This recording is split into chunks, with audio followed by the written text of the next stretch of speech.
Eu vou apresentar um pouco o tema para vocês. A gente vai falar, mesmo que o Lucas já tenha falado, mas a gente vai comentar sobre os processos de propagação de uma epidemia, basicamente como a epidemia ela vai se propagar e os modelos que a gente constrói para observar isso.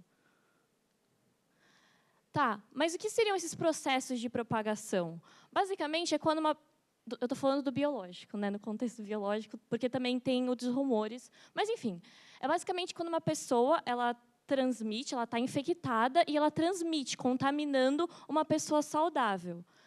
Ok, mas como que a gente estuda esses processos biológicos, certo?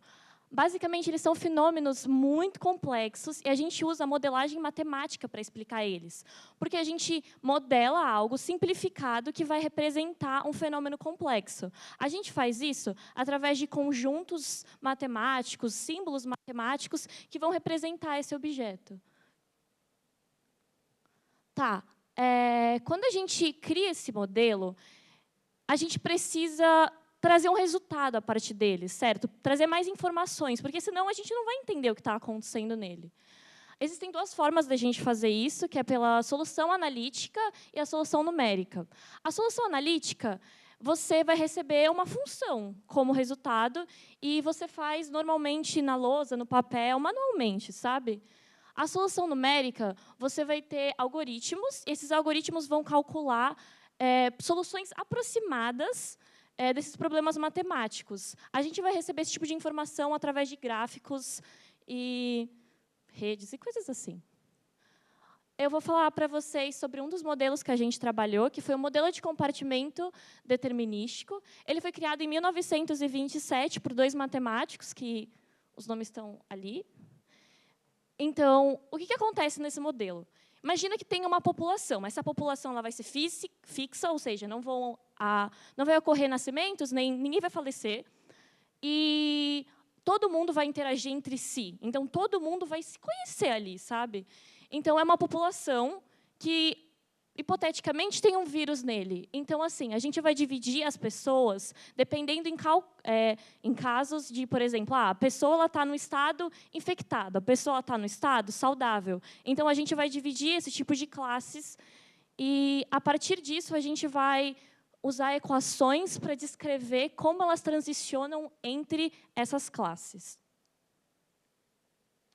Ok, eu vou explicar para vocês um dos modelos que a gente tratou, que é o modelo CIS. Ali a gente observa que tem os suscetíveis e os infectados. Os suscetíveis são as pessoas que elas não estão contaminadas, e os infectados são as pessoas que estão infectadas. Então, esse beta aqui que aparece, ele seria a taxa de infecção. Então, quantas pessoas vão ser contaminadas em um determinado tempo? Então, essas pessoas que vão estar sendo contaminadas, elas vão sair dos suscetíveis e vão entrar nos infectados. O que vai acontecer? Sabe aquela equação que aparece aqui?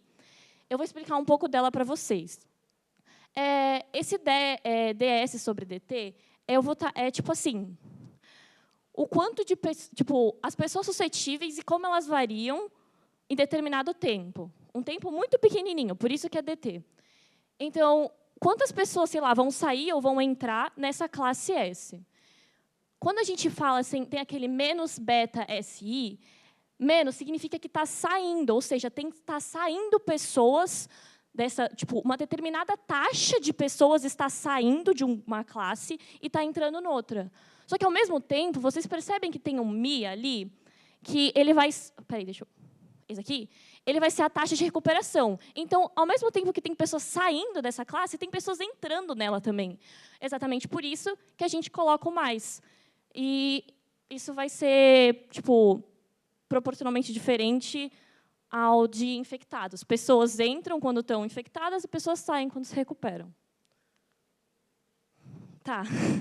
Eu vou explicar para vocês um pouco sobre o R0, que é um termo que a gente trabalhou bastante nessa semana, que é a relação entre o beta e o mi. Basicamente, quantas pessoas uma pessoa infectada infecta? Quantos casos ocorrem através de uma pessoa só? Então, o que acontece? Vamos pensar comigo. Beta sobre mi é maior do que 1. Como que a gente estipula isso? Por exemplo, quando o mi ele é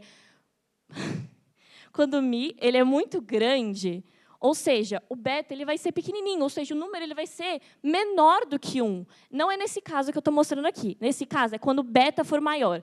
A gente observa no gráfico que é tipo, por exemplo, quando a taxa de infecção está muito grande, significa que a epidemia ela não vai acabar, ela vai entrar num equilíbrio, sabe? Porque as pessoas elas vão tipo, continuar sendo infectadas, mas, ao mesmo tempo, vão se recuperar. E é isso, basicamente, que esse R0 vai trazer para a gente. Ok, agora o caso que eu falei da última vez seria se o Mi ele fosse maior do que o beta. Isso tornaria o 1... Isso seria... o R0 seria menor que 1, desculpa. Mas, então, agora a gente vai observar essa equação e tentar ler ela. Tipo, se a taxa de recuperação é maior que a taxa de infecção, a pandemia vai acabar, né? Tipo, porque as pessoas estão se recuperando muito mais rápido do que se estão infectando. E é isso que a gente mostra na simulação, e foi isso que a gente fez. Agora, pronto. Pronto, com base nisso, a gente elaborou 2 outros modelos. Que o primeiro vai ser esse modelo cis asterisco, em que a gente adicionou outro compartimento, que seria, pronto, aqui, a taxa beta, que é a mesma que ela explicou agora, que das pessoas se infectando, a taxa Mi, que seria as pessoas se recuperando, mas como que com uma baixa imunidade, ou seja, elas são suscetíveis de novo à infecção, que aí seria esse ômegazinho aqui. E aqui a gente tem as equações mostrando a variação de cada um desses compartimentos pelo tempo, que eu não vou passar muito por cima por causa do tempo. Aqui nós temos as simulações, que mostra o comportamento desses grupos através do tempo, de acordo com as taxas. Pronto, aqui a gente vê como ômega vai ser maior que Mi, ou seja, a taxa de reinfecção vai ser maior do que a das pessoas ficando saudáveis de novo. A gente vê que a epidemia vai continuar tendo os casos por um tempo. Sim, aqui está cortado, mas é fração da população, esse aqui do lado, certo? Que aí pronto, o beta, como não tem nenhuma seta voltando, o beta vai, os suscetíveis 1 vai para 0, enquanto os infectados e suscetíveis 2 continuam. Eles entram como se fosse num ciclo muito parecido com o cis normal que Isabela estava falando. Aqui a gente já tem outro caso, em que o ômega é maior, ou o ômega é menor que o Mi, ou seja, esse aqui vai ser menor do que o de cá. Então, não vai ter epidemia, porque é aquela ideia do R0, que aqui tanto que aparece que os infectados logo tendem a 0, enquanto os suscetíveis e os suscetíveis asterisco e os suscetíveis normal entram em equilíbrio. Aqui fica mais claro, porque a ideia do R0, que a gente encontrou que o R0 desse modelo é ômega sobre Mi, se eu não me engano. É ômega sobre Mi. Deixa eu escrever aqui para ficar mais claro.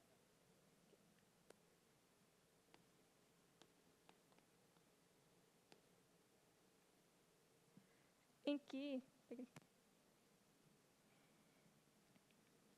que a gente vê logo essa transição de fase, que é aquela ideia de que, se numa pandemia, numa epidemia, uma pessoa, tipo, 10 pessoas... Pronto, o R0 não é aquela ideia que quantas pessoas eu vou infectar como indivíduo infectado.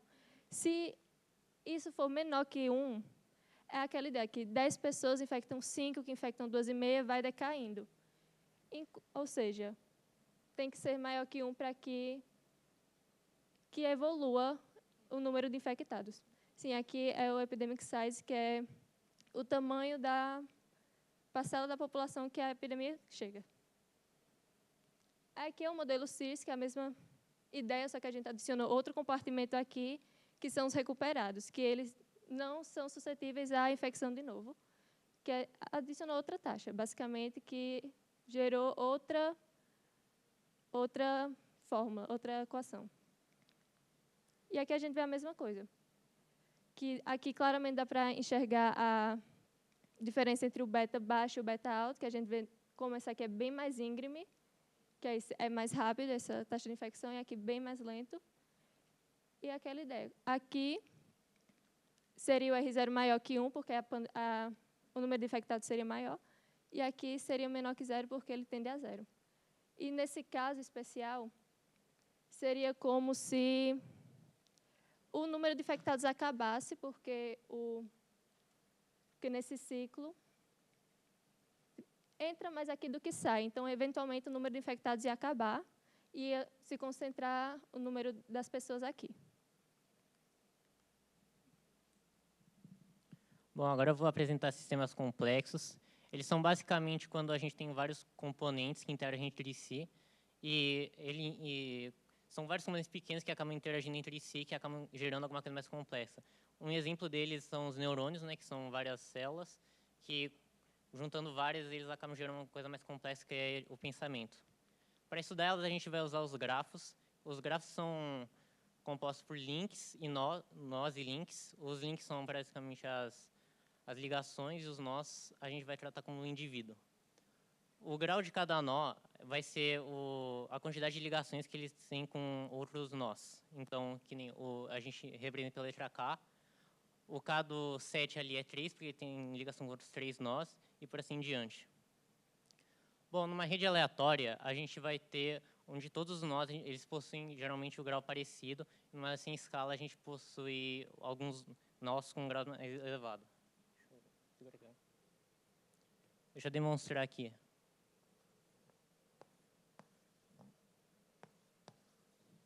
Esse aqui é a rede aleatória, né, onde todo mundo tem grau parecido.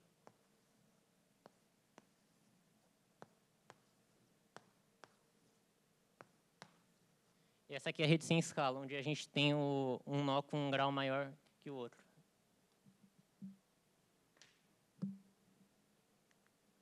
E para estudar, na estudo de epidemiologia, a gente vai falar que algum nó aqui vai ser uma pessoa que vai ser infectada. Então, a gente vai ter, tipo, essa daqui é infectada. Nesse tipo de rede, ela só vai poder infectar essas outras pessoas aqui.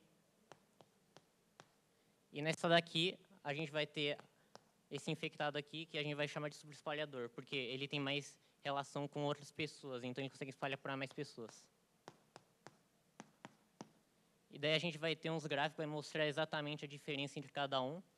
E uma diferença entre esse modelo para o modelo de compartilhamento é que no modelo de compartilhamento todo mundo interage com todo mundo. Aqui é só com quem tem ligação.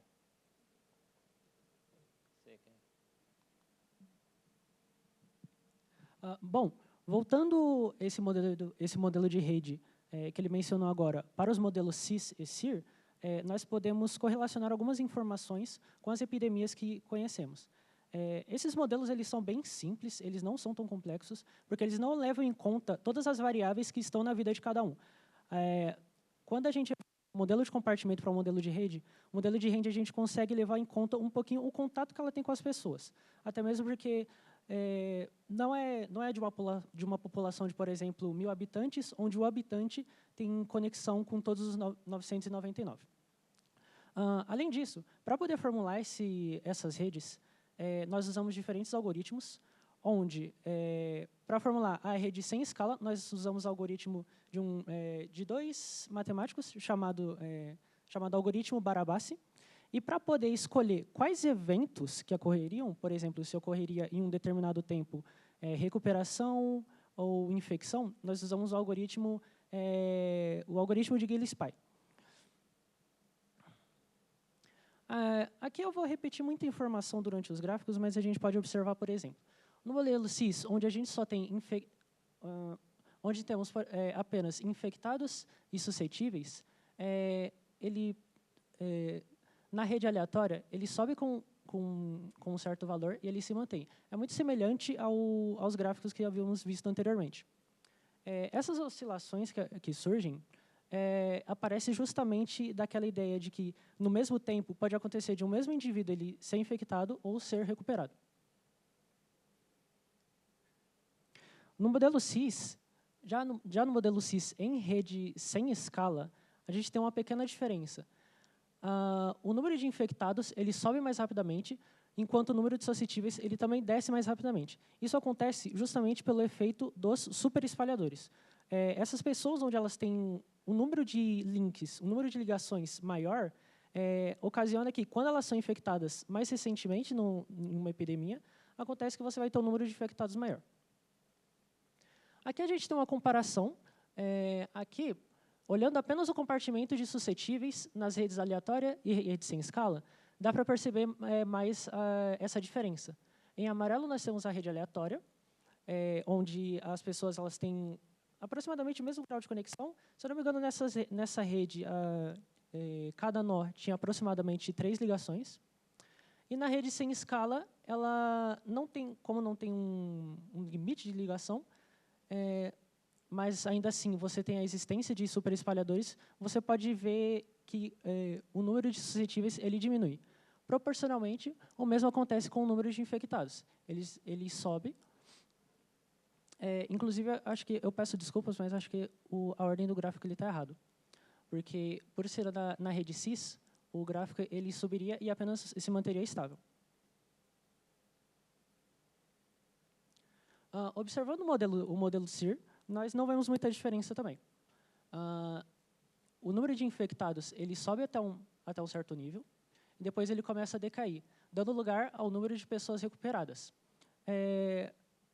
Essa parte de compartimentos ela se parece muito com determinístico, mas, nesse caso, nós poderíamos também ampliar a quantidade de compartimentos.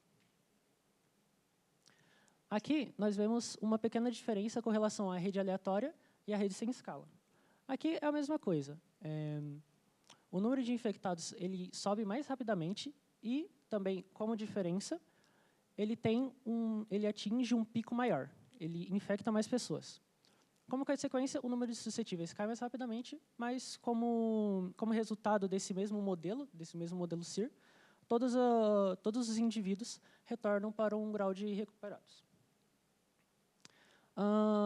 Aqui, nós temos que, por exemplo, comparando as duas redes SIR, nós temos que o compartimento de suscetíveis ele decai muito mais rápido na rede sem escala do que na rede aleatória. O mesmo se repete quanto ao número de recuperados. Esse gráfico ele diz respeito, na verdade, ao número de recuperados da rede SIR.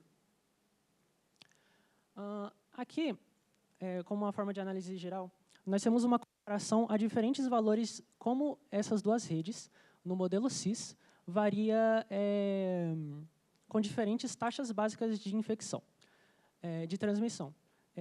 Então, analisando valores entre 0 e 1, nós notamos que, por exemplo, na rede aleatória, ele demora um pouco mais para poder atingir o mesmo tamanho de epidemia que uma rede sem escala necessita. Então, por exemplo, se você aplica uma doença em um modelo CIS com uma taxa de 0,4, ele vai afetar aproximadamente 20% da população. Observando um pouquinho antes, nós podemos notar que, no gráfico dos modelos de compartimento determinísticos, era muito notável que, quando o R0 ele era inferior a 1, ele era uma linha reta. Mas, quando o R0 era maior que 1, você tinha um crescimento muito maior e ele fazia uma curva. Esse crescimento, esse fator entre ser maior ou menor que o número de R0, ele ainda existe aqui, só que ele é menos visível, ele é menos evidente. Aqui, no caso da nossa rede, ocorreu que o limite de transição, a fase de transição, como é chamado, ocorreu ao redor de 0,2. Isso na rede aleatória, mas na rede sem escala aconteceu um pouco antes, ao redor de 0,1. No modelo SIR, essa evidência ela é um pouco menor. Até mesmo porque o valor de R0 ele não só leva em conta a taxa de infecção e taxa de recuperação, mas também ele leva em conta a maneira como a doença se propaga em um certo modelo. Então, aqui você tem essa ligeira diferença, mas ainda assim é possível ver que redes sem escala se sobressaem muito em comparação a redes aleatórias. Então, concluindo, nós temos que esses modelos de rede, a complexidade deles, sendo justamente você poder dividir em indivíduos que têm conexões limitadas com outros, se aproxima um pouquinho mais da nossa realidade. Entretanto, você fica limitado a quantas variáveis você pode atribuir a esse processo. Então, obviamente, quanto mais variáveis, quanto mais indivíduos você coloca nesses cálculos, mais equações você atribui.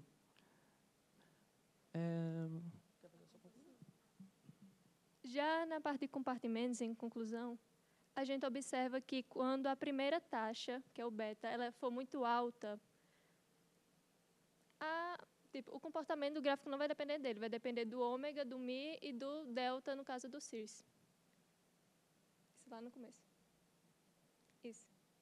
Só vai depender do mi, do ômega e do delta, no caso do Sears.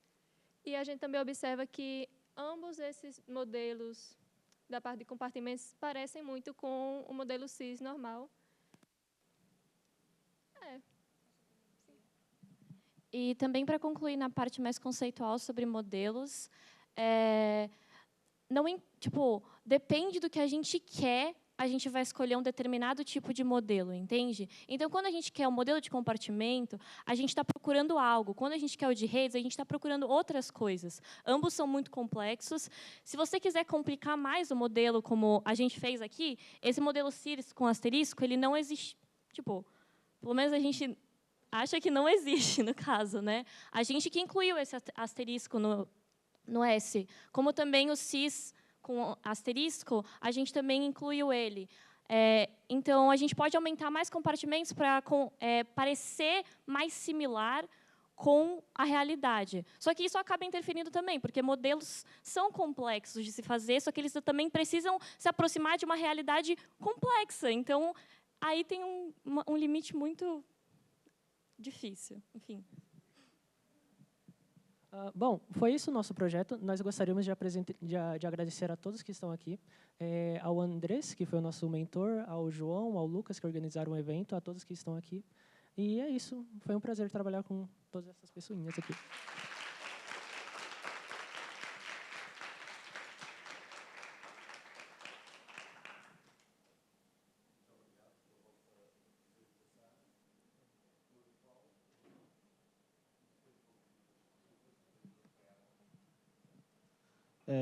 Está me ouvindo? Primeiro, parabéns pela apresentação. E eu queria saber se eu posso fazer 2 perguntas em uma. Em primeiro lugar, queria saber se vocês conhecem... Vocês podem voltar nas equações que vocês mostraram no início, por favor?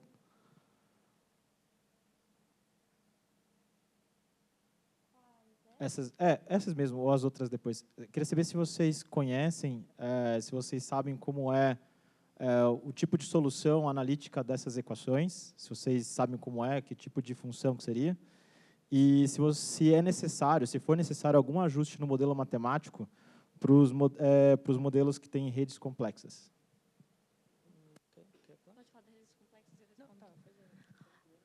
Então, a gente, durante a semana, a gente aprendeu como se resolve isso de um modo analítico, e também de um método numérico. Numérico, a gente mostrou como era a partir dos gráficos, só que o que acontece? Através do método analítico, é muito complexo da gente se mostrar em uma apresentação de 30 minutos, sabe?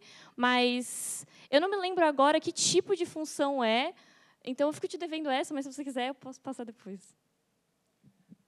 E quando nós nos referimos a redes complexas, aqui, por exemplo, no modelo ainda de compartimentos. Cada compartimento ele tem um tipo de equação, um tipo de equação diferencial. Já em redes complexas, você vai ter não só um tipo de equação para cada caso de evento, para cada evento, seja evento de suscetível, infectado ou recuperado, mas também você vai ter cada equação referente a um nó.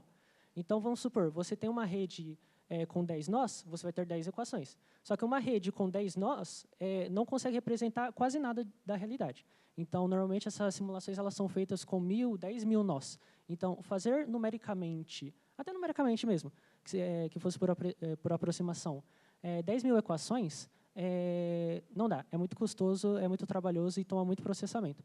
Por isso, você procura diversos algoritmos que tentam tratar de probabilidades. Todo estudo de rede, ele gira em torno de probabilidades. O que você pode fazer é tratar de cada probabilidade atribuindo pesos ao que você quer. Então, no nosso caso, você podia atribuir probabilidades na hora de formar a rede ou probabilidades na hora de fornecer cada caso, seja suscetível, infectado ou recuperado, a depender de quais conexões que um nó está tendo.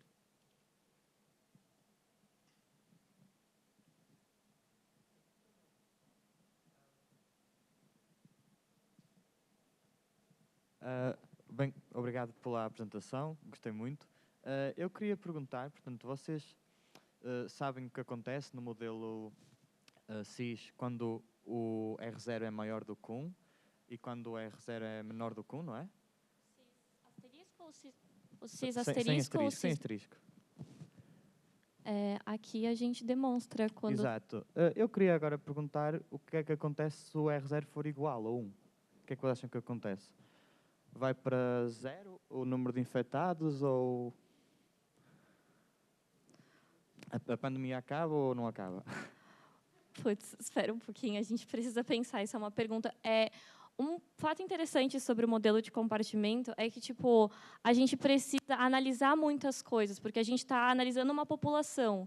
Então, a gente não está analisando apenas dados, a gente está analisando... E também não é só uma equação. Quando a gente monta uma equação, a gente pensa também, se a gente está falando desse sistema, em populações. Então, é um pouco complexo, então a gente precisa pensar um pouquinho antes da gente responder. Então, calma. Peraí, nossa. Se você está falando isso, se beta e mi fossem iguais a 1, isso tornaria o beta e o mi iguais, certo? Exatamente. Nossa, aí é uma viagem, nossa. Putz, eu acho que...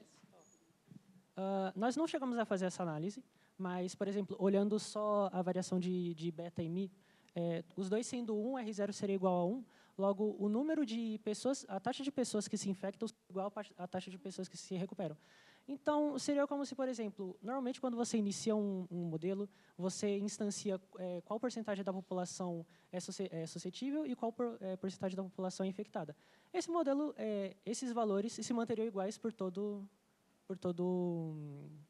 a modelagem, já que não tem taxa, porque as duas taxas são iguais. Ao mesmo tempo que você tem pessoas se curando, você tem pessoas se infectando. Ou eu acho que, tipo, tem duas opções. Eu acho que ou poderia acontecer da epidemia acabar, porque, tipo, as pessoas estão se infectando, só que elas, ao mesmo tempo, estão sendo curadas. E aqui o S não é asterisco, então a gente não leva em consideração como se tivesse uma queda de imunidade. Se você voltaria para ser suscetível só normal, sabe? Você não teria uma memória desse vírus ou algo do tipo. Ou ele poderia ir a 0, essa pandemia acabar, ou, tipo, eles poderiam, que nem o Matheus falou, se sobrepor. Exato. Isso já aconteceu em alguns gráficos que a gente fez, a gente só não pode mostrar todos eles. Mas, enfim. Ok, muito obrigado.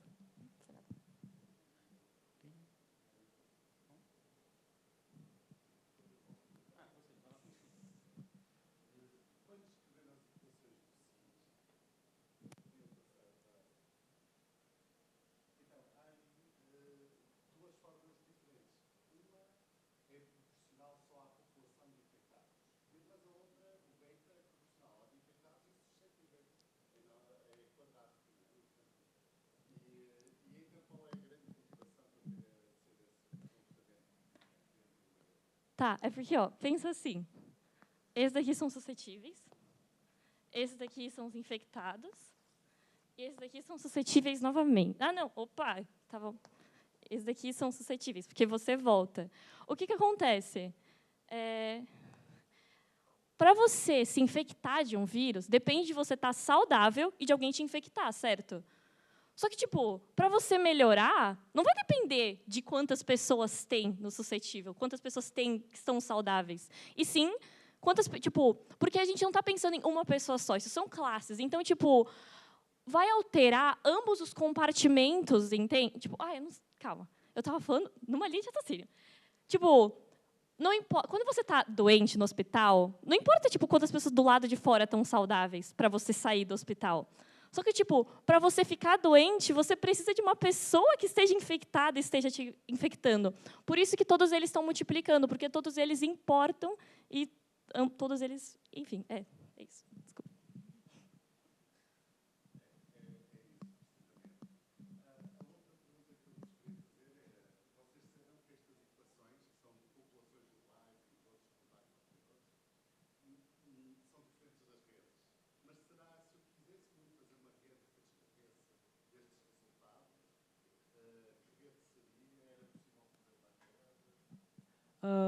Por ser um modelo simples, você poderia justamente utilizar as redes que utilizamos, mas, assim, depende muito de cada caso. Você pode querer desde um caso simples usando redes aleatórias, ou até um caso complexo, onde você pode usar dinâmica de redes, onde o tempo ele importa. A cada momento, links são formados e links são quebrados.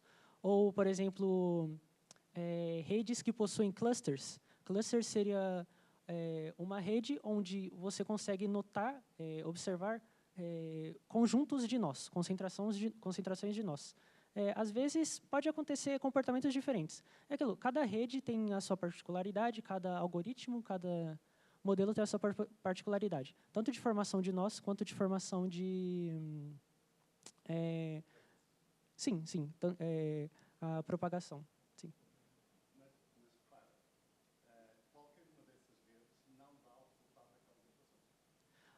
Sim,